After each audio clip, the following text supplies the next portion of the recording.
I dart my eyes up, my heart plummeting into my stomach. The fountain girl from the video stands in front of me, a few feet away, and next to her, my eyes lock on Ryan, and I know her friend just spoke, but I don't care. Ryan stands quietly at her side, eyes slightly thin, looking at me hesitantly.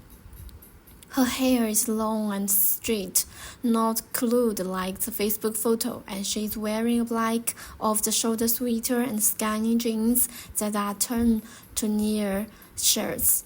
I can see bits of her thighs. Rain, my Rain, I tighten my face under my arms, my muscles tensing. She isn't saying anything. Does she know who I am? I hear her friend clear her throat, and I blinking, dragging my eyes over to her and finally answering. Hi. Fountain girl cooks her head at me. So I need a kiss, she says matter-of-factly. I breathe shallow, so way of Ryan it hurts. Do you now? I say, noticing her long, dark hair spilling around the scarf she wears with a gray tank top. It's fucking freezing here. She gestures to her cat. Yeah, it's on my scavenger hunt. And then her eyes fall down my body, a smile playing on her lips. I guess that means she wants a kiss from me. She steps forward, but before she gets too close, I take her cat out of her hand and skim it. Funny, I don't see it on here, I say, handing it back. I'm doing it for her, she explains, shooting a look to her friend. She is shy. I'm picky. Ryan retorts, and I quickly turn my eyes on her again. Her flippant response golden me. She cooks her head defiantly, staring me full on the eyes. Does that mean I'm not worthy? Well, I hide my smile. Lawyer, someone nearly yells, oh my god, come here. Ryan's friend turns her head to a group of people to her left and laughed at whatever they're doing. She must be lying then. She turns back to me. I'll be right back. Like I care. Just please kiss her. She needs it. And then she notices Ryan shot her a glare and turns back to me, clarifying. For her scavenger hunt, I mean. She walks away, laughing. I almost accept Ryan to follow her, but she doesn't. It's just us now.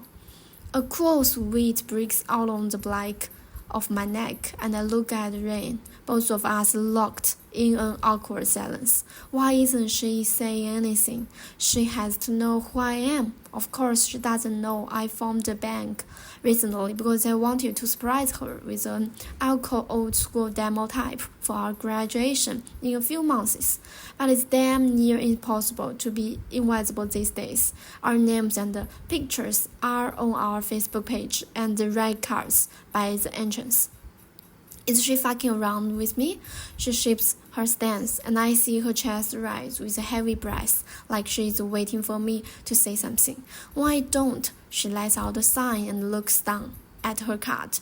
I also need a picture of eating something lady in the champ style with someone. I keep my arms crossed and narrow my eyes on her. She's going to keep up with this carrot?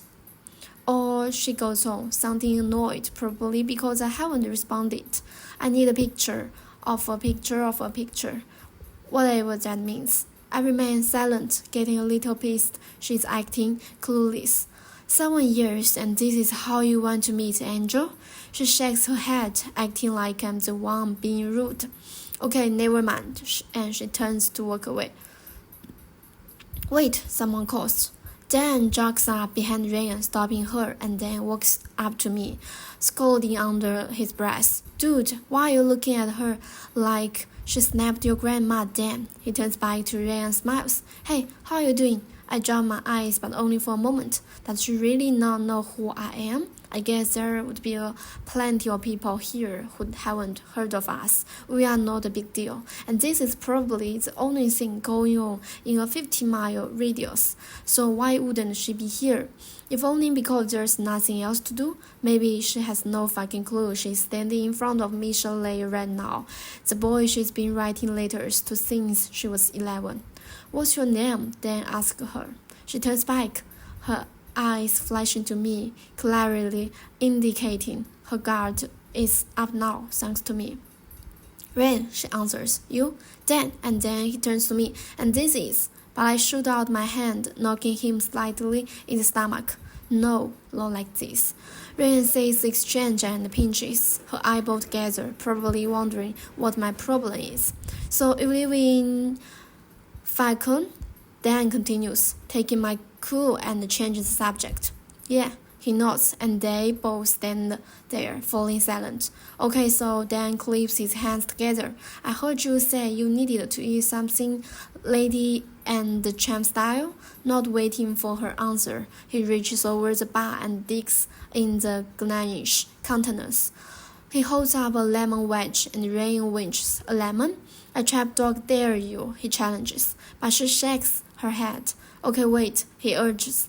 And I keep watching her, unable to tear my eyes away as I try to process that this is fucking Rain.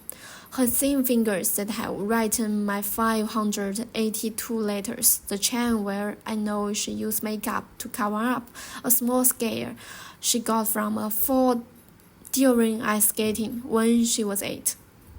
The hair, she told me, she ties Spike every night because she says there's no hair worse than waking up with hair in your mouth.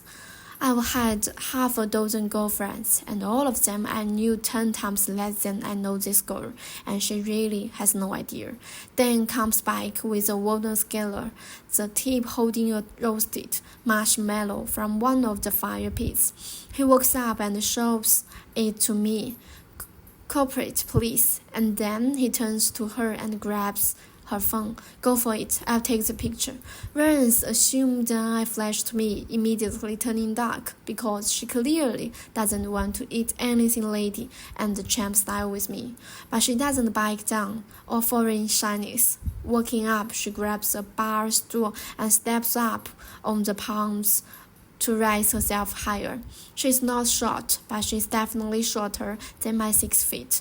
Leaning with her lips parted, she stares into my eyes, and my fucking heart is going wild. It takes everything I have not to unwind my arms and touch her, but she stops. I'm coming at you with my mouth open, she points out. You gotta show me you want it. And I can't help it. The corner of my mouth lives in a small smile. Fuck, she's sexy.